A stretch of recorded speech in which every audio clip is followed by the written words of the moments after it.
معزز حاضرین، بزرگان گرامی، عزیزان ملت، شفیق دوستوں، محترم بھائیوں، عزیز بچوں، اللہ رب العالمین کا بہت بڑا احسان کہ اس پاک بے نیاز جل شانہ نے ہم کو فضول باتوں سے بچایا اور اپنا اور اپنے محبوب اور محبوب کے محبوبوں کا ذکر کرنے اور سننے کے لیے جمع فرمایا۔ یہ اللہ ہی کا کرم ہے جو میں اور آپ اجتماعی فعل کے ساتھ اپنے مولا کریم کے دربار میں حاضر ہوئے ہیں۔ خدائے رحمان میرے اور آپ کے اس عمل کو قبول فرمائے اور اس کا بدلہ آخرت میں اپنی رضائے کامل عطا فرمائے۔ بیچ چادر کبریائی کے مولا کریم کا دیدار نصیب ہو، یہی وہ عمل ہو جس پر میرا اور آپ کا خاتمہ بہتر ہے۔ کون بندہ ایسا ہے جو اللہ کا محبوب بننا نہیں چاہتا؟ کوئی ہے ایسا؟ ہر یہ چاہتا ہے کہ میں اللہ کا محبوب بن جاؤں، سبھی چاہتے ہیں۔ یہ زبان اور یہ دماغ اس بات کا اظہار کرتا ہے، زبان اور دماغ، کہ میں اللہ کا محبوب بن جاؤں، میں اللہ کا محبوب ہوں، یا تو یہ کہتا ہے میں اللہ کا محبوب ہوں جی، اور کیا کہتا ہے میں اللہ کا محبوب بن جاؤں۔ لیکن یہ زبان سے اور دماغ سے کہتا ہے۔ جب تک انسان زبان سے اور دماغ سے یہ بات کہتا رہے گا نا تو اللہ کا محبوب بن نہیں سکتا۔ دماغ اور زبان کا جوڑ نہیں ہے، زبان کا جوڑ دماغ سے نہیں ہے۔ ہماری جو بات ہو زبان پر، اگر اس کا جوڑ دماغ سے ہوگا تو سمجھ لو ہم صحیح معنوں میں منزل پر نہیں پہنچے۔ اگر زبان کا جوڑ دل سے ہوگا تو پھر ایک امید ہے کہ ہم منزل پا جائیں، کیونکہ حدیث میں آتا ہے اقرار باللسان و تصدیق بالقلب۔ جس بات کا آپ زبان سے اقرار کریں اس بات کی تصدیق تمہارا دل کر دے، یعنی دل سے کر دو۔ اگر دل سے تصدیق کر دی تو کامیاب ہو جاؤ گے، اور نہیں کری دل سے تو ہاں۔ کبھی کبھی ایسا ہوتا ہے کہ صرف زبان سے آدمی کرتا بات کا اظہار، نہ دماغ ہوتا نہ دل ہوتا، تو وہ سمجھ لو بالکل کوڑا کا کوڑا، اور بجائے فائدے کے نقصان۔ اگر خالی زبان سے کر رہا ہے تو بجائے فائدے کے اور کیا ہوگا؟ ہاں، جو بات زبان سے کہی جائے اس کا تعلق دل سے ہو تو کامیابی ہو۔ آج سبھی دعویٰ یہ کر رہے ہیں کہ ہم اللہ سے محبت کرتے ہیں، نبی سے محبت کرتے ہیں، ہم اللہ کے محبوب ہیں، اللہ ہمیں اپنا محبوب بنا دے، لیکن کام اس کی مرضی کے نہیں کرتے، کام سارے اس کے خلاف کرتے ہیں۔ اور پھر کہتے ہیں وہ تو کیسے بنا لے بھائی، جیسے بہت سارے لوگ کرتے ہیں، کہتے ہیں نا جی ہمارے لیے دعا کرنا بھائی،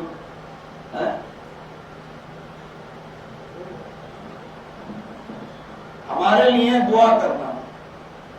کیا بھائی قاضی صاحب سے کہہ گئے، پیر صاحب سے یہ دعا کرنا، امام صاحب سے کہہ گئے دعا کرنا، ان سے بھی لے کے جی دعا کرنا، ان سے ارے ان سے آدمی کہتا ہے دعا، تو بزرگ لوگ کیا کہتے ہیں بھائی دعا تو کریں گے یہ تو ایک دوسرے کا حق ہے۔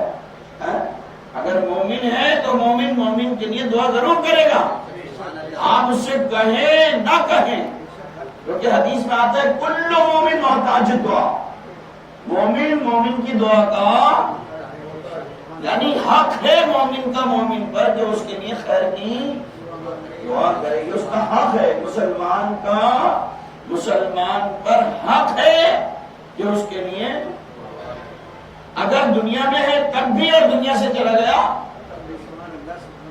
دیکھیے ہم ایک دعا کرتے نہیں، ربنا اغفر لی ولوالدی وللمؤمنین یوم یقوم الحساب، کرتے نہیں دعا؟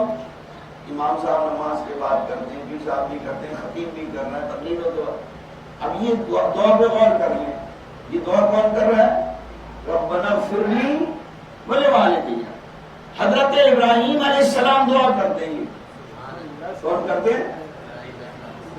اور اگر آپ تاریخ پڑھتے ہیں یا سنتے تو آپ کو پتا ہوگا کہ حضرت ابراہیم علیہ السلام چھوٹے سے تھے تو آپ کے والد کا انتقال ہو گیا تھا۔ حضرت ابراہیم علیہ السلام کو پالا ہے آپ کے چچا آزر نے، ان کا نام تھا آزر۔ حضرت ابراہیم علیہ السلام کو کون پال رہا ہے؟ اچھا یہ بھی ایک بڑی تاریخ کی بات ہے، اکثر جتنے بھی ہوئے نا، چاہے انبیاء علیہ السلام میں ہو چاہے اولیاء اللہ میں ہو، اللہ رب العالمین نے یہ بھی نظام رکھا ہے کہ جن کے مرتبے اعلیٰ ہیں نا، اللہ نے ان کو بچپن میں یتیم کر دیا۔ زیادہ تر سب کے واقعات آپ دیکھیں گے تو اس میں پتہ چلے گا کہ ان کے والد کا سایہ ان کے سر سے اٹھا دیا، والدہ کا اٹھا دیا۔ ہمارے نبی جناب محمد رسول اللہ صلی اللہ علیہ وسلم دنیا میں جب آئے تو دنیا میں آنے سے پہلے والد کا سایہ اٹھ گیا، ہے نا؟ غوث اعظم کے والد کا سایہ تھوڑے دن کے بعد، زیادہ دن میں، ہاں غریب نواز کے والد کا سایہ۔ تو بزرگوں کے واقعات آپ پڑھیں، کسی کا تھوڑے دن کے بعد، کسی کا پیٹ کے اندر ہی۔ اکثر کیا ہوا کہ وہ ان کی پرورش اللہ رب العالمین نے اس انداز میں کرائی تاکہ آنے والی نسلوں کو یہ پتہ چل جائے کہ اللہ پرورش کرانے میں کسی کا محتاج نہیں، وہ جس سے چاہے پرورش کرا دیتا ہے، وہ جس سے چاہے۔ انہوں نے دکھا دیا، حضرت موسیٰ علیہ السلام پیدا ہوئے، پرورش کہاں پر ہوئی؟ فرعون کے گھر کے اندر، اور فرعون آپ کا دشمن، فرعون خون کا پیاسا۔ اللہ نے وہ دکھا دیا، اچھا تو ہم نہیں جانتے ہم خالق ہیں، ہم مالک ہیں، ہم قادر ہیں، دلوں پر تو ہماری حکومت ہے، ہم خون کے پیاسوں کے ہی در سے پروان چھڑا دیتے ہیں۔ موسیٰ علیہ السلام کی پرورش کہاں ہوئی؟ سمجھ نہیں آپ بات؟ تو حضرت ابراہیم علیہ السلام کے والد کا سایہ ان کے چچا نے پرورش کری، اس کا مطلب والدین چلے گئے، تبھی تو حضرت ابراہیم علیہ السلام کہہ رہے ربنا اغفر لی ولوالدی، یعنی اے رب میرے والدین کی مغفرت فرما۔ اور پھر ساتھ میں کیا کہہ رہا ہے؟ وللمؤمنین، وللمؤمنین یعنی مومنین کی۔ اس سے پتہ کیا چل رہا ہے کہ اگر مومن ہے تو مومن کبھی کسی کو دعا میں بھولتا نہیں، وہ ہمیشہ اپنے لیے بعد میں مانگتا ہے، پہلے اللہ کے بندوں کے لیے مانگتا ہے۔ یہ مومن کی شان ہے، مومن کی شان۔ اب بہت سے لوگ کہتے ہیں حضرت دعا کرنا، میں یہاں سے آگے گیا تھا واپس آگے تھا، دودھ پاک میں اللہم صلی علی سیدنا مولانا محمد مبارک وسلم علیہ صلاۃ و سلام علیک یا رسول اللہ صلی اللہ علیہ وسلم۔ میں دعا کیجیے گا۔ ایک بزرگ کہنے لگے کہ تم دعا بھی نہیں کہہ رہے ہو، دعا کے کام بھی تو کرا کرو، دعا والے کام بھی تو کرا کرو نا، دعا والے، ہاں جب دعا والے کام کرو گے تو کہنے کی ضرورت نہیں پڑے گی، خود بخود دعا کری جائے گی تمہارے پاس۔ جیسے کہ پہلے زمانے میں تھا، بڑا کوئی سامنے سے آیا، چھوٹوں نے کہا السلام علیکم، ایک دستور، ایک طریقہ اسلام نے دیا، السلام علیکم، بڑے اس پر کیا کہتے ہیں، جیتے رہو بیٹا، جیتے رہو، اللہ تعالیٰ خوب تمہاری عمر میں برکت ہوگا۔ آج وہ طریقہ نہیں، ہم نے وہ چھوڑ دیا نا طریقہ، ہم نے دعا والا کام، ہم یہ نہیں کہتے تھے سر ہمارے لیے دعا کریے، بلکہ ہم سلام کرتے تھے، وہ سلام کے بدلے میں ہمیں ڈھیر دعائیں دیا کرتے تھے۔ کام ایسا کرو نا کہ خود دعا نکلے، کام ایسا کرو، ہاں اپنی اماں سے کہو نہیں دعا کرو، بلکہ اماں کا دل اتنا خوش کر دو کہ اماں کے دل سے اور دعائیں نکلنی شروع کر دو۔ امام صاحب سے، مولوی صاحب سے، پیر صاحب سے، بڑے بھائی سے، بہن سے یہ نہیں کہ میرے لیے دعا کرو، ارے ان کے ساتھ ایسا کردار پیش کرو وہ خود ہی تمہیں دعائیں دیتے رہے۔ وہ خود دعائیں دیتے رہے، نظام چلا ہے، نظام چلا۔ آج کا دستور تو ایسا ہے، فقیر مانگنے والا ہے، آپ نے اسے دے دیا، اگر اس کے من کے مطابق دے دیا تو دعا دے دے گا، تھوڑا سا کم دے گا کیا دے گا، چائے بھی نہیں آئے گی، اور دیا نہیں تو کہنے لگا جاتا ایکسیڈنٹ ہو جائے، ایسے تو ٹھیک نہیں ہے، کہنے جا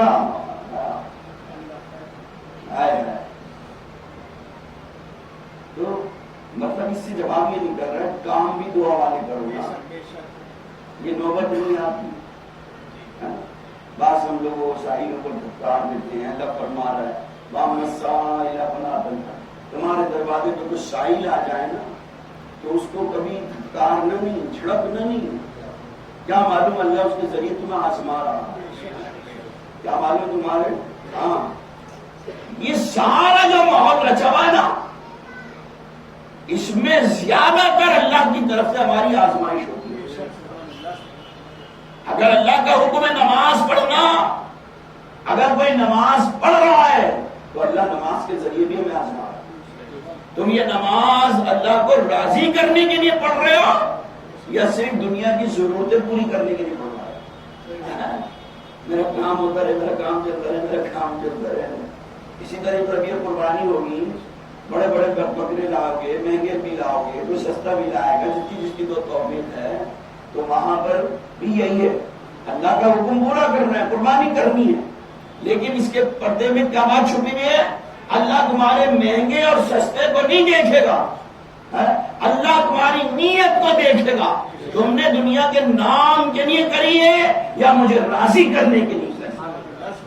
اس لیے فرمایا کہ اللہ کے تمہارا خون، تمہارے جانور کا خون، گوشت یہ نہیں بلکہ تمہارا تقویٰ پہنچتا ہے۔ اللہ تمہارے اس جانور کے خون کو، گوشت کو نہیں دیکھتا بلکہ تمہارے تقوی کو دیکھتا ہے۔ جسے وہ شاہ صاحب کیا، شاہ عبدالعزیز محدث دہلوی رحمۃ اللہ علیہ کے زمانے کا ایک واقعہ ہے۔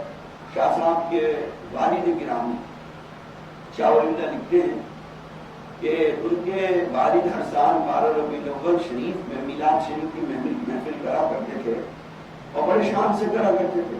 ایک سال ذرا تندرستی تھی، ہاتھ ٹائٹ تھا، کاروبار نہیں، آمد نہیں ہوئی ہے، اور 12 ربیع الاول شریف میلاد النبی کی محفل کرنی ہے، میلاد شریف ہونا ہے، اور میلاد شریف ہونی ہے تو اہل عقیدت کا تعلق تو یہ ہے کہ شرنی بھی ہوگی، چاہے وہ جو بھی ہو، اب لیکن وہ شرنی میں نہیں آئے گی تو اس سے میں کچھ بھی نہیں تھا، دل بڑا بے چین تھا، کچھ ہو تو محفل سے جائیں، کچھ بلائیں، کچھ نہیں تھا، پھر خیال آیا یار محفل تو کرنی ہے، نبی کا میلاد تو پڑھنا ہی پڑھنا ہے، کرنا ہی کرنا ہے۔ آپ بازار گئے، خربوزے کی دکان پر کھڑے ہوئے اور وہاں سے تھوڑے سے چنے خرید لیے، چند سکوں کے، ٹکوں کے، اس زمانے میں ٹکا چلا کرتا ہے، انہیں میں چنے خرید لیے اور خود ہی بیٹھے میلاد پڑھ لیا، سلام پڑھ لیا، پیش کر دیا، اے اللہ تیرے نبی کی بارگاہ میں پیش کر رہا ہوں، اے نبی آپ کی بارگاہ میں پیش کر رہا ہوں، اللہ کی تم سے قبول فرما، ہاں قبول فرما دیا، پیش کر دیا، تقسیم کر دیا۔ دل میں بڑا ملال یہ تھا کہ اس بار کچھ نہیں کر سکا۔ رات کو خواب کے اندر جناب محمد رسول اللہ صلی اللہ علیہ وسلم کا دربار سجا ہوا ہے، محفل سجی ہوئی ہے، سارے لوگ بیٹھے ہوئے ہیں جنہوں نے تحفے بھیجے ہیں، اور رحمت عالم صلی اللہ علیہ وسلم مسند پہ بیٹھے ہوئے ہیں اپنے تخت نورانی پر، سب کے تحفے رکھے ہوئے ہیں پورے، اور وہیں پر ایک سائڈ میں چنے رکھے ہوئے ہیں، انہیں میں چنے رکھے ہوئے ہیں۔ شاہ صاحب نے سوچا کہ لگتا ہے یہ چنے الگ اسی لیے رکھے ہوئے کہ پسند نہیں ہے، اتنے بڑھیا بڑھیا قیمتی تحفے رکھے ہوئے ہیں، یہ بالکل ہے، بڑے عاجزانہ طریقے سے لائن میں لگے ہوئے جب آ گئے مصطفیٰ میں حاضر ہوئے اور پہلے پہلے سے کہنے لگے یا رسول اللہ اس بار بس یہ حقیقت سرکار نے فرمایا یہ جتنے تحفے آئے ہیں نا مجھے ان سب سے زیادہ تیرا تحفہ پسند آیا ہے، اس لیے کہ اس میں اخلاص بہت زیادہ شامل ہے، اس میں اخلاص سمجھ میں آئی بات؟ تو اللہ رب العالمین کم اور زیادہ کو نہیں دیکھتا، اللہ دیکھتا ہے ہماری نیتوں کو، ہماری اخلاص کو۔ تو آج ہم نماز پڑھتے ہیں، روزہ رکھتے ہیں، تو یہ سمجھ لیں ہمارے تمام اعمال میں یہ قربانی ہے، یہ صدقہ ہے، یہ زکوٰۃ ہے، یہ نیاز ہے، یہ فاتحہ، یہ لنگر، یہ چادر، جو بھی کچھ ہے نا، اللہ اس کو نہیں دیکھتا کہ تم ہزاروں کی چادر چڑھا رہے ہو یا سینکڑوں کی چڑھا رہے ہو، یہ 11 روپے والی چڑھا رہے ہو یا 11,000 والی چڑھا رہے ہو، یا تم یہ 11 ڈیرے بنا رہے ہو یا 11 دانے چاول کے بانٹ رہے ہو، اللہ اسے نہیں دیکھتا، بلکہ اللہ یہ دیکھتا ہے کہ کرنے والا کتنی محبت میری رضا کے لیے کر رہا ہے، مجھے راضی کرنے کے لیے کر رہا ہے، سمجھ رہے نہیں؟ تو اس کا جواب یہ ہے کہ ہم جو بھی عمل کریں تو کس کے لیے کریں؟ اللہ کے، سمجھ رہے ہیں؟ جب ہمارا یہ ذہن بن جائے گا، ہم اپنا یہ دماغ اور یہ دل بنا لیں گے کہ ہم جو بھی عمل کریں، ہم جو بھی عمل کریں، سمجھ رہے ہیں، ہم اللہ کو راضی کرنے کے لیے کریں، اللہ کو، ہاں، ادھر نیت کریں گے ادھر اللہ کی مدد آئے گی۔ آج ہم اللہ کو راضی کرنے کے لیے نہیں کرتے بلکہ اپنا نام چاہتے ہیں۔ یہ پوری دنیا میں اس وقت مچی پڑی ہوئی ہے، قتل و غارت گری ہو رہی ہے، خون ریزی ہو رہی ہے، اس کی اصل وجہ کیا ہے؟ ہر آدمی ہیرو بننا چاہ رہا ہے، ہر آدمی اپنا نام چاہتا ہے، ہر آدمی اپنا نام چاہتا ہے، میری شہرت ہو، میری واہ واہ ہو، میرا چرچا ہو۔ اور اگر انسان کے دل میں، دماغ میں یہ آ جائے میں تو اللہ اور اس کے رسول کو راضی کرنا چاہتا ہوں، تو قسم خدا کی اللہ کی مدد آنے میں دیر نہیں لگے گی، ساری قتل و غارت گری بند ہو جائے گی، خون ریزی بند ہو جائے گی۔ تاجدار کائنات جناب محمد رسول اللہ صلی اللہ علیہ وسلم جب دنیا میں تشریف لے کر آئے تو بتاؤ قتل و غارت گری ہوتی تھی کہ نہیں ہوتی؟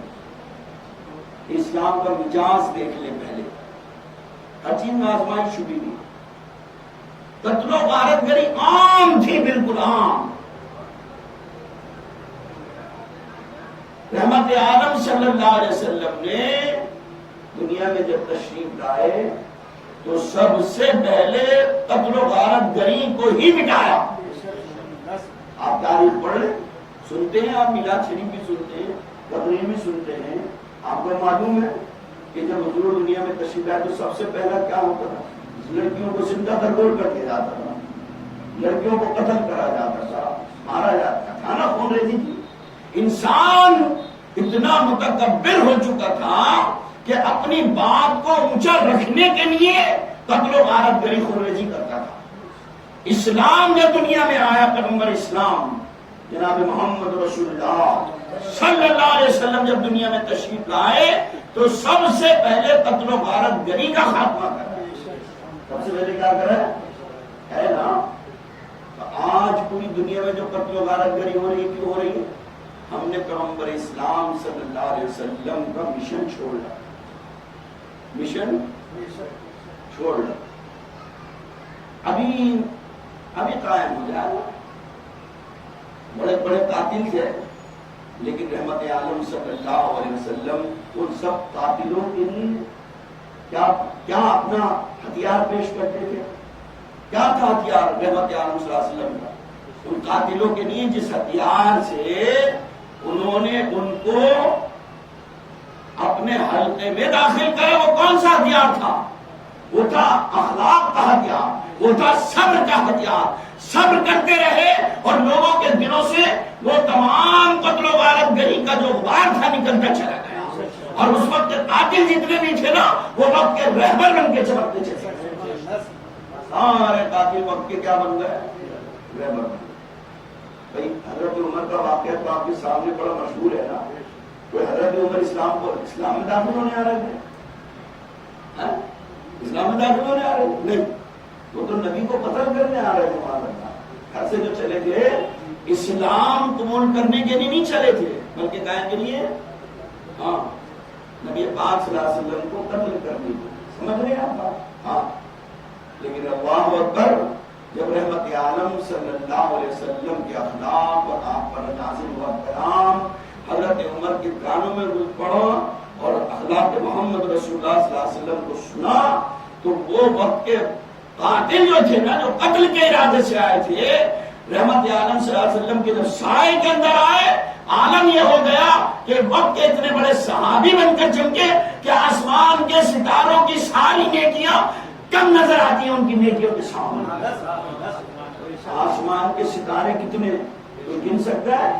پوری دنیا میں ابھی کوئی ایسا پیدا نہیں ہوا بڑے سے بڑا فلاسفر، سائنٹسٹ، نجومی جو یہ کہہ دے کہ آسمان پر اتنے ستارے ہیں۔ جو چاند پر پہنچنے کا دعویٰ کر رہے ہیں ان سے بھی پوچھ لینا کہ آسمان پہ ستارے کتنے ہیں، تو کوئی نہیں بتا سکتا نا آسمان پر ستارے کتنے ہیں، لیکن رحمت عالم صلی اللہ علیہ وسلم کو پتا ہے کتنے ہیں۔ وہ حضرت عمر رضی اللہ تعالیٰ عنہ وہ ایسے چمکے جب ان کی نیکیوں کو شمار کیا گیا تو آسمان کے ستارے کم پڑ رہے ہیں، اتنی زیادہ، سمجھ رہے ہیں؟ اسلام نے ہمیشہ، اسلام اور پیغمبر اسلام جناب محمد رسول اللہ صلی اللہ علیہ وسلم نے ہمیشہ امن کی دعوت دی ہے، امن کا پیغام سنایا ہے، ہاں، اور ہمیشہ تعلیم لوگوں کو جو دی ہے اس پر عمل ہوتا رہا ہے۔ انسان تو انسان، جانور تک آپ سے پناہ لینے آتے تھے، وقت کی قلت نہیں تھی۔ ایک اونٹ کے اوپر اس کا مالک زیادتی کرتا تھا، کھانے کو نہیں دیتا تھا، کام زیادہ لیتا تھا، اونٹ کو بھوکا رکھا کرتا تھا۔ ایک دن اونٹ کو موقع مل گیا، بھاگا وہاں سے اور بھاگ کر سیدھا تاجدار کائنات جناب محمد رسول اللہ کے پاس آ گیا۔ وہ اونٹ کا مالک بھی آ گیا، اونٹ نے تاجدار کائنات سے شکایت کر دی، یا رسول اللہ یہ کام زیادہ لیتا ہے، کھانے کو کم دیتا ہے۔ ہاں، اب رحمت عالم صلی اللہ علیہ وسلم نے اسے کیا تعلیم دی؟ ہاں، اس کے ساتھ بھی صلہ رحمی کرو، اس کے ساتھ بھی، ہاں، اس سے جتنا کام لیتے ہو کم از کم اس کو اس کا حق دے دیا کرو۔ اب بتاؤ، اونٹ کے ساتھ رحم کر رہے ہیں، اونٹ کے، وہ ہرنی قید میں پڑی ہوئی ہے، شکاری نے ہرنی کا شکار کر رکھا ہے اور چھوٹے چھوٹے ہرنی کے بچے کیا بھوکے بلک رہے ہیں، شکاری جال میں باندھ کر چلا گیا ہرنی کو۔ ادھر سے تاجدار کائنات رحمت عالم صلی اللہ علیہ وسلم جب گزرتے ہیں تو ہرنی فریاد کرتی ہے، یا رسول اللہ مجھے جال سے آزاد کر، شکاری نے مجھے شکار قید کر لیا ہے، میں اتنی سی دیر کے لیے آزاد کر دیں کہ میں بچوں کو دودھ پلاؤں۔ ہرنی کہتی ہے اپنے بچوں کو کیا کراؤں؟ دودھ پلائے، اتنی سی دیر کے لیے۔ رحمت عالم صلی اللہ علیہ وسلم نے ہرنی کو کھول دیا، ہرنی چلی گئی، ہرنی جو جال میں تھی وہ ہرنی چلی گئی۔ اب انسانی عقل تو یہ کہ شکار جال میں پھنسنے کے بعد، شکار ہونے کے بعد پھر چھوڑا جائے تو واپس آئے گا؟ تو نہیں آئے گا نا۔ ادھر وہ ہرنی گئی، ادھر شکاری آ گیا، میرا شکار کہاں گیا؟ کبھی آ رہا ہے کہ آپ کیسی باتیں کرتے ہیں، جال میں آنے کا واپس آتا ہے۔ ابھی گفتگو ہو رہی تھی، جتنی دیر میں دیکھا ہرنی آ گئی، اور ہرنی کے ساتھ ساتھ اس کے دونوں بچے بھی آ گئے، ہرنی کے ساتھ ساتھ۔ ہاں، جب تک ہرنی نہیں آئی تاجدار کائنات اسی جگہ پر کھڑے رہے اور اس سے کہا کہ اگر ہرنی نہیں آئی اس وقت تک میں تیرا قیدی ہوں، اگر وہ نہ آئے تو تیرا جو دل چاہے میرے ساتھ کر، میں اس وقت تک قیدی ہوں۔ اب ذرا اندازہ لگائیں کہ وہ پیغمبر اسلام رحمت عالم صلی اللہ علیہ وسلم جو ایک جانور ہرنی کے ساتھ صلہ رحمی کر رہے ہیں، وہ کب یہ پیغام دیں گے کہ لوگوں کا قتل کرو؟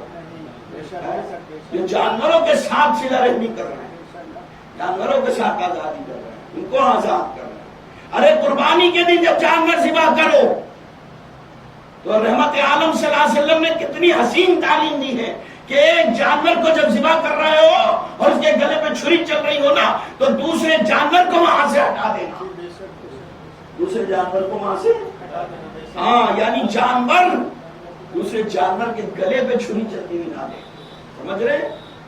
اتنی ہمدردی، اتنی ہمدردی، اتنا اخلاق، اتنا پیار۔ کوئی جانور، کوئی چیز ایسی نہیں جو یہ کہے کہ مجھے رحمت عالم صلی اللہ علیہ وسلم سے کچھ نہیں ملا۔ سانپ کتنا موذی جانور ہے نا؟ سانپ کسی کا ڈنک ڈس لے تو چھوڑ دے گا زندہ، اگر زہریلا بہت پرانا سانپ ہو تو بتائیے آدمی بچے گا؟ مولانا روم رحمۃ اللہ علیہ فرماتے ہیں کہ ایک مرتبہ رحمت عالم صلی اللہ علیہ وسلم موزے پہن رہے تھے، جرابے، موزے پہن رہے ہیں، ایک موزہ پہن لیا، ایک موزہ پہن لیا، دوسرا موزہ اٹھایا پہننے کے لیے، دیکھیے عقل بھی لگائیے گا، سوچئے واقع میں، دوسرا موزہ اٹھایا پہننے کے لیے تو جیسے آپ نے اٹھایا اوپر سے چیل گزری اور چیل آپ کے ہاتھ میں سے وہ موزہ اچک کر لے گئی، چیل لے گئی، ٹھیک ہے؟ اور چیل نے جا کر اوپر جب موزے کو جھاڑا تو موزے کے اندر سے سانپ نکلا، بہت زہریلا سانپ نکلا، سمجھ رہے ہیں؟ موزے کے اندر سے چیل نے دیکھ لیا، کس نے دیکھ لیا؟ ہاں چیل نے دیکھ لیا۔ یہاں سے عقیدے کا ایک بہت بڑا سبب، چیل نے دیکھ لیا، سمجھ رہے ہیں؟ اب بتاؤ کوئی اگر یہ کہے کہ حضور کو علم ہوتا تو جی وہ سانپ کو نہیں دیکھ لیتے موزے میں؟ ابے دیکھنا تو بہت دور کی بات ہے، دو موزے ہیں، ایک موزہ اٹھایا تو ہلکا، دوسرا بھاری نہیں بتائے گا کہ اس کے اندر کچھ ہے؟ جب سانپ موزے کے اندر ہے تو بھاری ہو جائے گا نا، تو خالی ہاتھ میں آ کے ہی پتہ چل جائے گا اس میں کچھ ہے؟ اللہ کے نبی صلی اللہ علیہ وسلم کو تو معلوم ہے اس کے اندر کیا ہے، لیکن آپ یہ بھی جانتے ہیں یہ سانپ آیا کیوں ہے اس کے اندر؟ آپ سب کے لیے رحمت ہے نا، سب کے لیے۔ ہاں جو فریادی فریاد لے کر آئے محروم نہ جائے، جو فریادی فریاد لے کر آئے محروم نہ جائے، سمجھ رہے ہیں؟ ہاں اب چیل نے پھینک دیا، یا رسول اللہ آپ بھی پلٹ سکتے تھے، آپ بھی پلٹ سکتے تھے، میں نے اس لیے نہیں پلٹا کل قیامت کے دن یہ سانپ یہ نہ کہہ دے یا رسول اللہ یہ کیسے نبی رحمت تھے، میرے ساتھ تو رحمت کا معاملہ نہ کیا، میں چھپا اس لیے تھا تاکہ میں نبی کے قدموں کو چوم لوں، نبی کے، ہاں لیکن چونکہ موذی تھا، موذی جانور تھا۔ اب اللہ عالم یہ ہوا، پتہ یہ چلا کہ جو چیل نبی کے قریب سے گزر جائے تو آپ سے نکلنے والا نور جو ہے نا، وہ نور صرف اسی خطے میں نہیں ہے، جب آپ کے جسم مقدس سے، آپ کے سر سے، آپ کے ہاتھوں سے، آپ کی آنکھوں سے، آپ کے اعضاء سے جب نور نکلتا ہے نا تو زمین سے لے کے آسمان تک چلا جاتا ہے، اور اس نور کے سائے میں جو چیز آ جاتی ہے اس کی آنکھیں بھی روشن ہو جاتی ہیں۔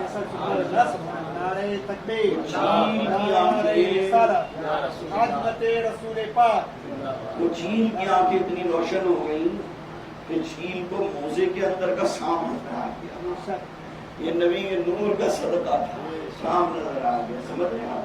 تو میرا سنانے کا مطلب یہ ہے کہ جو نبی جو مذہب اس قدر امن اور محبت کا پیغام دے رہا ہے وہ یہ کب چاہے گا کہ آپ قتل و غارت نہیں کریں؟ اگر واقعی اسلام سے محبت ہوگی، لگا ہوگا، تو اسلام تو یہ کہتا ہے تم قربانی دو، کیا کرو؟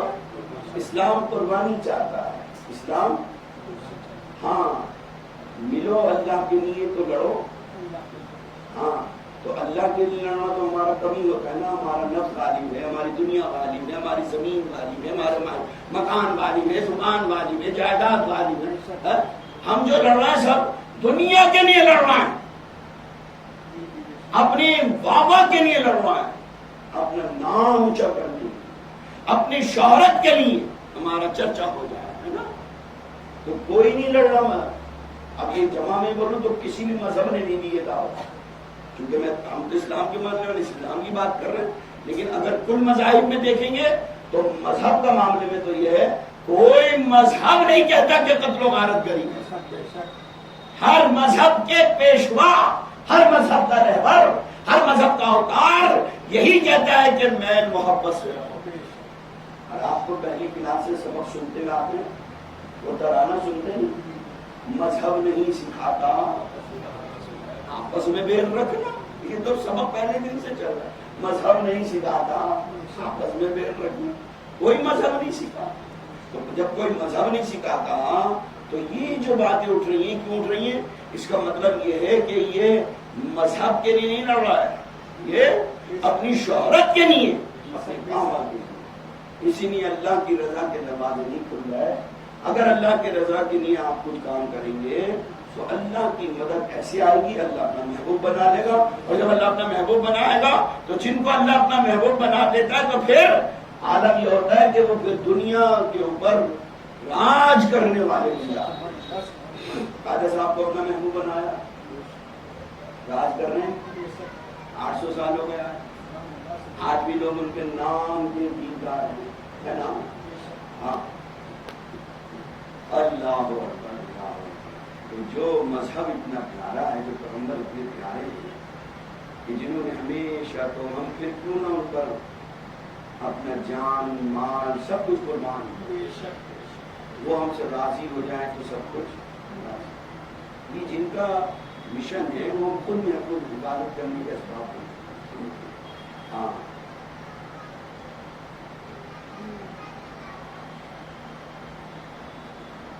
ہے تو ہی عالم، ہے تو ہی خوشی، تیری شان جل جلالہ. ہے تو ہی عالم، ہے تو ہی خوشی، تیری شان جل جلالہ. تو ہی موت دے، تو ہی زندگی، تیری شان جل جلالہ. ہے تو ہی عالم، ہے تو ہی خوشی. جب مولا تیری طرف سے ہے تو پھر میری سمجھ میں یہ نہیں آتا جسے تو اپنا بنا لے، جسے تو اپنا بنا لے پھر کوئی چیز اسے نقصان پہنچا سکے. ہاں وہ نقصان جبھی پہنچائے گی جب ہمارا تعلق اللہ سے، اس کے رسول سے کمزور ہوگا. یہ بقرعید کے دن کا عمل ہمیں یہ بتا رہا ہے کہ حضرت ابراہیم اور اسماعیل علیہ السلام نے دونوں نے وہ صبر کا امتحان لے کر دکھایا، مظاہرہ کر کے دکھایا کہ قیامت تک ایسی مثال کوئی بنا نہیں سکتا. بتا کوئی ہے جو اپنے بیٹے کو قربان کر دے اور بیٹا قربان ہونے کے لیے تیار ہو جائے ہے؟ وہ ایک ہی ہے جو آنکھوں کے ساتھ انمول. اور جب اللہ کے لیے دونوں نے اپنا مظاہرہ کر کے دکھایا تو پھر اللہ کی مدد آئی. اسماعیل علیہ السلام سوا ہونے سے بچ گئے، چھری گلے پہ چلتی رہی، لیکن چھری کو اللہ کا حکم ہو چکا تھا، خبردار خبردار، اسماعیل کے گلے کی کھال تو کھال پہ جو بال ہے وہ تک نہ کٹے، وہ تک نہ کٹے. ہاں روایت میں آتا ہے کہ 70 بار چھری چلائی حضرت ابراہیم علیہ السلام نے. کتنی بار چلائی؟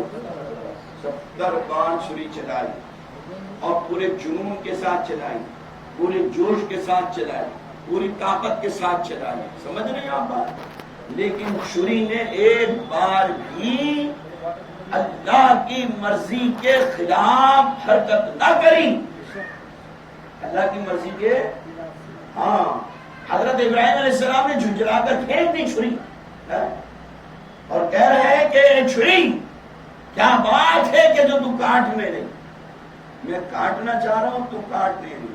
تو چھری کو بولنے کی طاقت اللہ نے دے دی. چھری بولی اے ابراہیم تم مجھے کاٹنے کے لیے چلا رہے ہو اور اب مجھے اسماعیل کو بچانے کا حکم دے رہا، تو مجھے کاٹنے کے لیے چلا رہے ہو. رب کہہ رہا خبردار، تم کاٹنا چاہ رہے ہو اور رب کیا کرنا چاہ رہا ہے؟ ہاں، تو میں تو رب کا مانوں گی نا، تمہارا تھوڑی مانوں گی. ہاں، بات نہیں آ گئی. جو اللہ اور اس کے رسول کی رضا کے لیے کرتے ہیں اللہ کی مدد آتی ہے نا. چھری نے اللہ کا کہنا مانا، اسماعیل نے اللہ کا کہنا مانا، ابراہیم نے اللہ کا کہنا مانا. ابراہیم لے کر چلے گئے اللہ کی رضا کے لیے، اسماعیل چلے گئے اللہ کی رضا کے لیے، چھری رک گئی اللہ کی رضا کے لیے. سب اپنا اپنا کام کر رہے ہیں تو پھر اللہ کیوں نہیں نوازے گا؟ چھری نے اللہ کا کہنا مانا، اسماعیل کے گلے کو نہیں کاٹا، اللہ کی مدد آئی، اللہ نے اسماعیل کو نکال کر جنت کا دمبا بھیج دیا.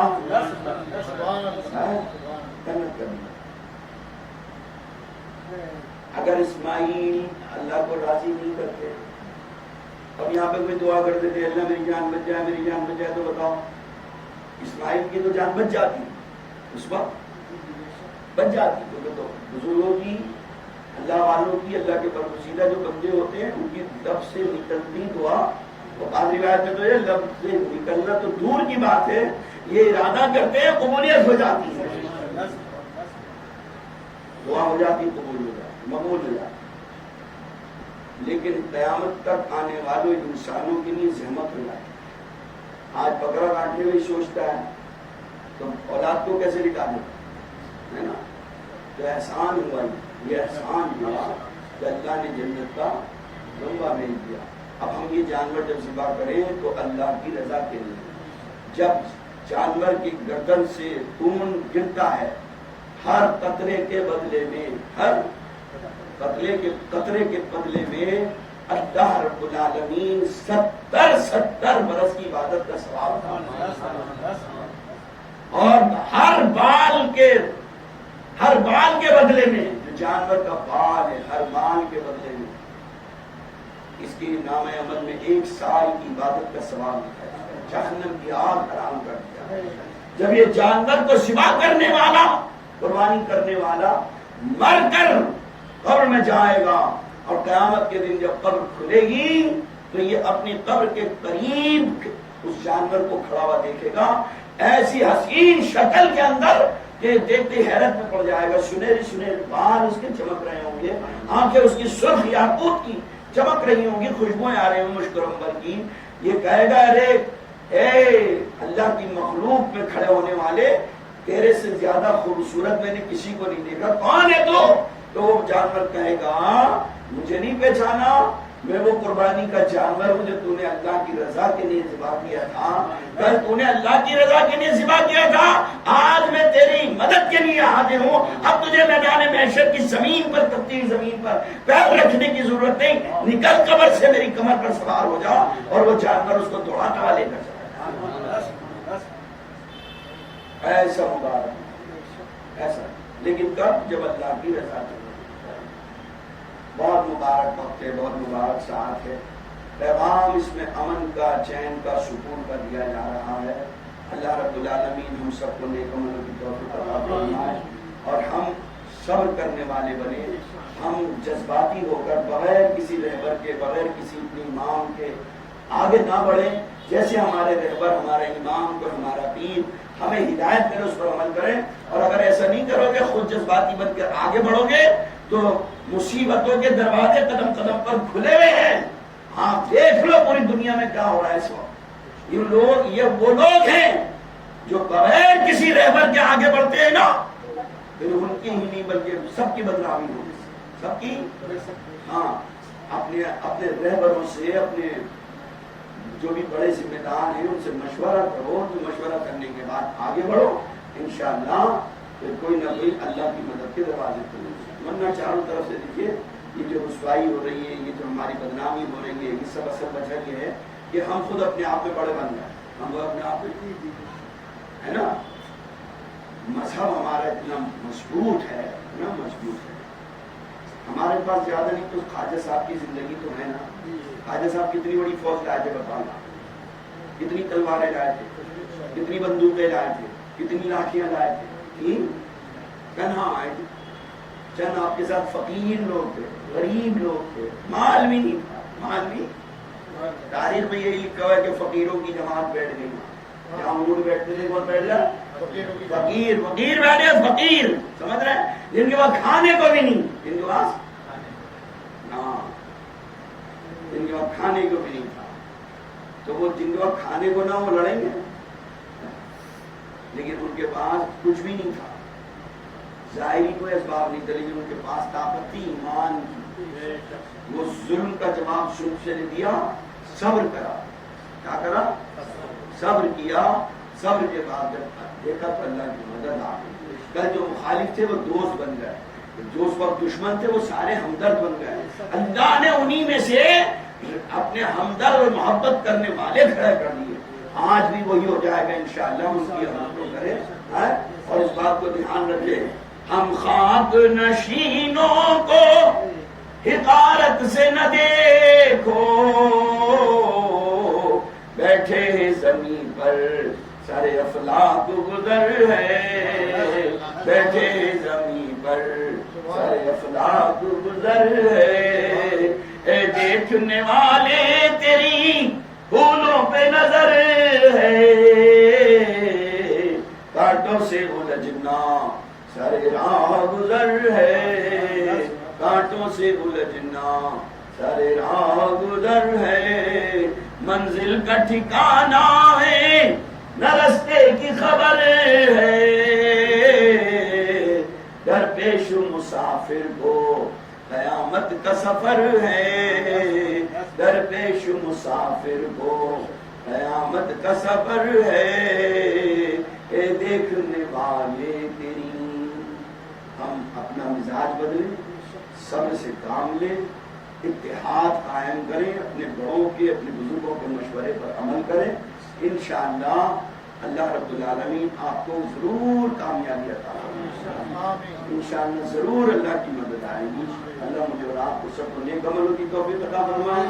آج کی یہ محفل جن کی نسبت میں کی گئی ہے اللہ رب العالمین ان کو پورا اس کا صلہ عطا فرمائے، ثواب عطا فرمائے، جنہوں نے کرائی ہے اللہ تعالیٰ ان کو اور بامراد بنائے، اور جناب عبد الواجد خان صاحب کی خدمات کو قبول فرمائے، جن کے صاحبزادے کو بھی، اور اللہ تعالیٰ ان کے تمام جو اہل خانہ ہیں ان کو برکتوں سے مالا مال فرمائے، واجد خان صاحب کو اللہ شفاء کاملہ عاجلہ عطا فرمائے، ان کی محبت میں جتنے بھی لوگ اس وقت یہاں جمع ہیں اللہ سب کو ہر قدم پہ کامیابی عطا فرمائے، کھڑے ہو جاؤ، صلاۃ و سلام انشاءاللہ۔